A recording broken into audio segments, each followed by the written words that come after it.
Okay guys, got the Dragon here again with Dragon Works, and this is the 2002 Honda Civic 1.7. I just got this motor out today. I got a lot of stuff to do to it. All the gaskets are leaking, front and rear seal are leaking. We're going to go ahead and do a timing belt, water pump, cam seal, rear front seal, head gasket.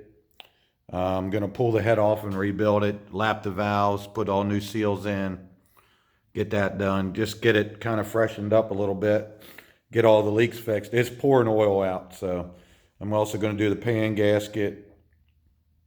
And yeah, intake, exhaust manifold gaskets, just totally re-gasket the whole motor. So yeah, so far it's going pretty good. I just got them separated here a little while ago. It's New Year's Eve.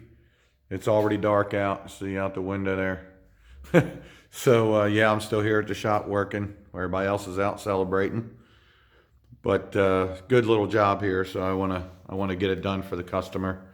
And I know there's a lot of debate and a lot of talk on the internet about how to pull these motors out, and people say you can't pull them out of the top. This is a 2002 Honda Civic 1.7 automatic trans, and I unhooked everything and pulled the motor out of the top. So people say you can't do it, there's not enough room. And I still have the pulley on. People say you can't do that, but I have the pulley on. I'm going to buzz that thing off of there, but it's much easier to do it outside, if you ask me, than it is down through the wheel well. So anyway, yeah, for all those naysayers, it was easy. It wasn't even tight.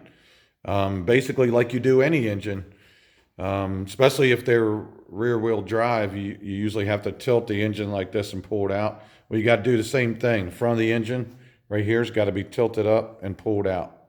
So you just kind of, well, it's handy if you have this little apparatus right here on your lift, little equalizer. That helps a lot, but you don't have to do that. You can just hook your chain up and run a bolt through it or something. Anyway, you can hook it so it leans. And there's not a lot of great places to hook on here. I was right here on this, what's that, the power steering mount, alternator mount. I just had a long bolt through that. And then when I pulled it out, I actually had put a bolt, you can see a bunch of washers, into the transmission where the old mount was. The mount was still connected to the frame. So I took that mount off, put a big heavy bolt in, the one that came out of it, some washers and a chain, and that's how I lifted the engine out. Right now, I just took some weight off of it, so I was able to put it around a little bracket right here, but I wouldn't lift everything with that. I just used that to pull some weight off so I could separate them. But yeah, anyway, this is not a good video for description of how to do this. This is more or less let my followers know what I'm up to, and my subscribers, let them know what I'm doing.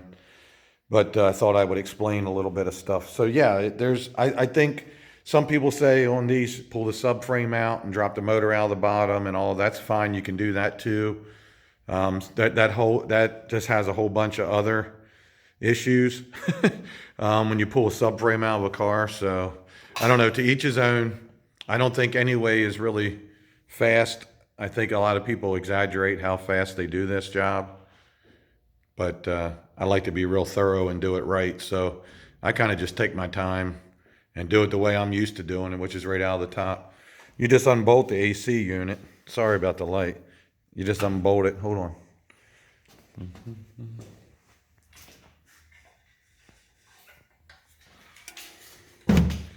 Okay, so you just unbolt the AC and you just leave it in there and leave the line hooked up and everything. So you don't have to disconnect that. There you got some fuel lines. Disconnect them. And all your electrical connectors, just connect them. When you put it back together, when you lay the harness back on there, it's kind of preformed to where it goes. It's not that hard to figure out. Unhook your exhaust, and then of course the linkage you see down there on the floor, that goes to the transmission shifter. You got to unhook that. Okay, guys. So anyway, it's getting to be a long video. Long for some, short for others. But just wanted to show you this is what I've been up to. So that's why I haven't been able to return your calls or your texts today. Anyway. All right, guys. Thanks for watching. Dragon's getting tired. I'm going to go take a rest. Peace out.